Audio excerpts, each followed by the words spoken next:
Hi and welcome back to the Quiet Pivot, this mini-series for the in-between moments when the old no longer fits and the new isn't quite clear yet. So I'm Veslemøy again, and today I want to take you back to where my own pivot really began. This is the story of what it felt like to leave a good, exciting, well-paid job in the oil and gas industry because it no longer felt right. Actually, I have to change that sentence a bit, because I didn't leave because it didn't feel right. I didn't go back because it didn't feel right. And actually, there's a difference. For years, I was working as a petroleum geophysicist. I had credentials. I was proud of this job. I actually thought was pretty great. But for quite a while, there was something else there as well. And it wasn't burnout, it was not boredom, because it was quite exciting work. It was something I later came to call the sandpaper feeling, that subtle, uncomfortable friction between who I wanted to be and what I was doing in my job. I think it gradually grew with my children, actually. I remember I started thinking about, what if there's this parents share about your work at school day at my boys' school or something like that. I don't know if there's ever anything like that, but if there was one, would I actually like to share about it? Not so sure anymore. And at first I ignored this, and then I rationalized it. And that part is actually quite easy when you are surrounded by colleagues who do the same and also rationalize it. And you know, our brain is really great at this. When we have this cognitive dissonance, either you remove yourself from the situation or you find ways to defend it or like explain it. But then it kind of solved itself. This industry has its ups and downs, cycles with good or bad oil price. And in the downturn in 2015, 16, around those years, I lost my job. So the universe gave me a kick in the butt, you might say. The moment I realized I no longer wanted to go back to that job came much later, because I realized that I didn't really recognize myself in the work anymore. And that moment was really both terrifying and clarifying and maybe freeing. But I will get back to that. Let's talk a little bit about the cognitive dissonance part for a while. Because when your whole identity is built around a profession, and that profession is culturally valued, intellectually stimulating, and financially secure, it's not easy to admit that you want out. And especially when your peers don't understand your decision and your well-meaning colleagues tell you that you just hang on and wait until the oil price bounces back and try to squeeze yourself back in. And also people outside the industry assume you'll be fine because surely you have saved millions, right? So for a while there, I found myself in this very uncomfortable space between basically my whole professional network at that time, who would not understand that I didn't want to go back, at least they wouldn't say it out loud, and the outside, the rest of the world, it felt, and often people who already would have some really strong opinions about what I was coming from. And that's, for example, when I heard that comment about, well, I really don't feel sorry for people losing their jobs in oil and gas.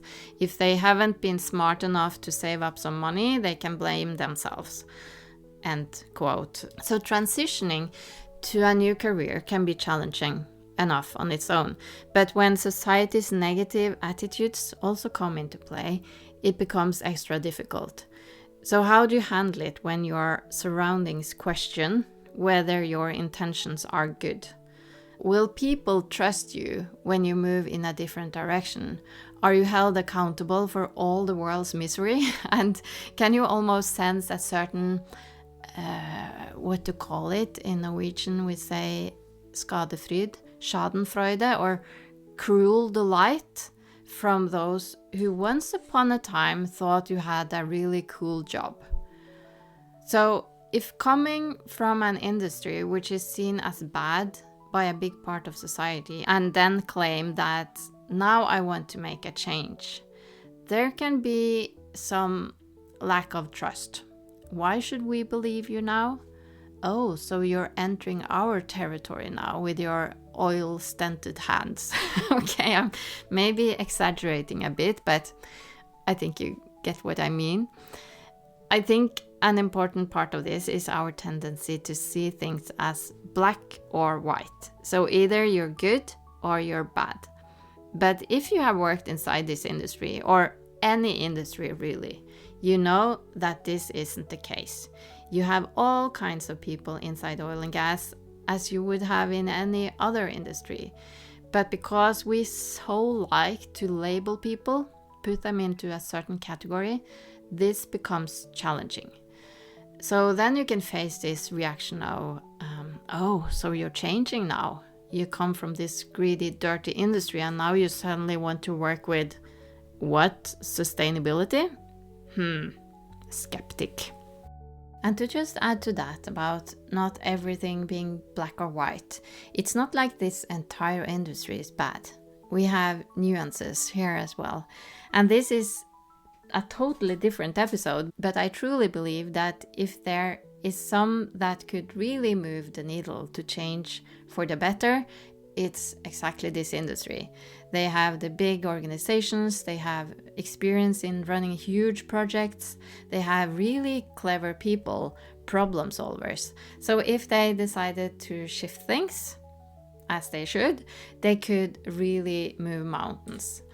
So with that in mind, what I have landed on for my own pivot is this.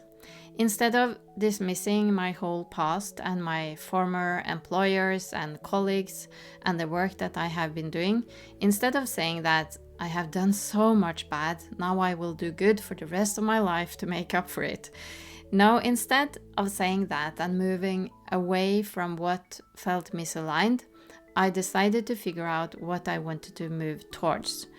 What is it that aligns with me, my interests, my skills, my values? It's a bit like, healthy eating. It's so much more motivating to add healthy things to what you eat than to constantly think about what you want to avoid. So by thinking like this, I get to have a much more positive mindset. I have been chasing what brings me joy, what feels interesting, and what I feel I'm decent at or good at.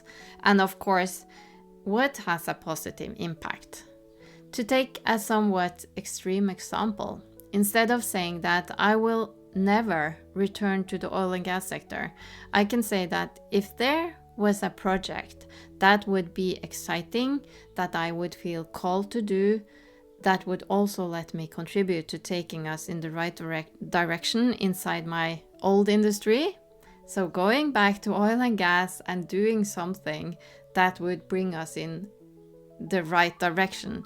This is not by definition off the table. To be honest, I don't think that will happen, but I feel it's a much better mindset to have than this all or nothing way of thinking. So one thing is how I have been doing this for myself. Another thing is how I would have done it if I were to do it again. This way of chasing what energizes me, what I feel excited and curious about, is something I have cultivated over the years. It didn't start out like that at all. I started out feeling really bad about my past, escaping it, changing out everything about it with skills and standards that I thought was more appropriate, and that is not a good strategy, I think, today. So for the last couple of years, or maybe 3 years, I have been chasing the work that brings me energy. I would almost say I have chased fun. And if you think that doesn't sound serious enough, just listen to this. What I'm talking about is the kind of fun that comes from doing something that matters to you. Something that lets you use your strengths, be curious, that lets you play a bit. The kind of fun that gets you into flow. the kind of fun that doesn't feel like effort even when it's work. And here is what I think is really interesting about this, and that I have been reading a lot about. It turns out that fun is actually critical if you want to do meaningful, impactful, sustainable work. If you want to go deeper into this, I'm publishing a post on my Substack about this almost as we speak. So just go to viklavnes.substack.com to read more about the serious science of fun. And while you are there, if you want to get access to the tools I have put together based on my own squiggly pivot, you can find those as well on my Substack.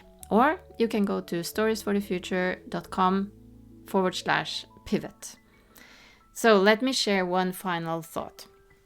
If you're feeling that sandpaper feeling in your career at the moment, that friction between who you are or who you want to be and what you do, know that it's not about escaping or erasing your past. Instead, it's about moving towards what energizes you and aligns with your values.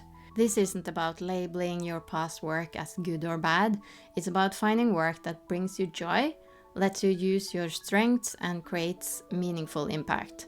Sometimes the most powerful transitions happen when we stop focusing on what we're running from and start chasing what lights us up instead.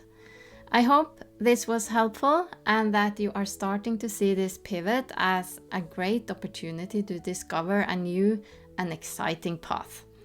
Next week, we'll talk more about curiosity, one of my absolute favorite topics. Until then, thanks so much for listening. Talk soon.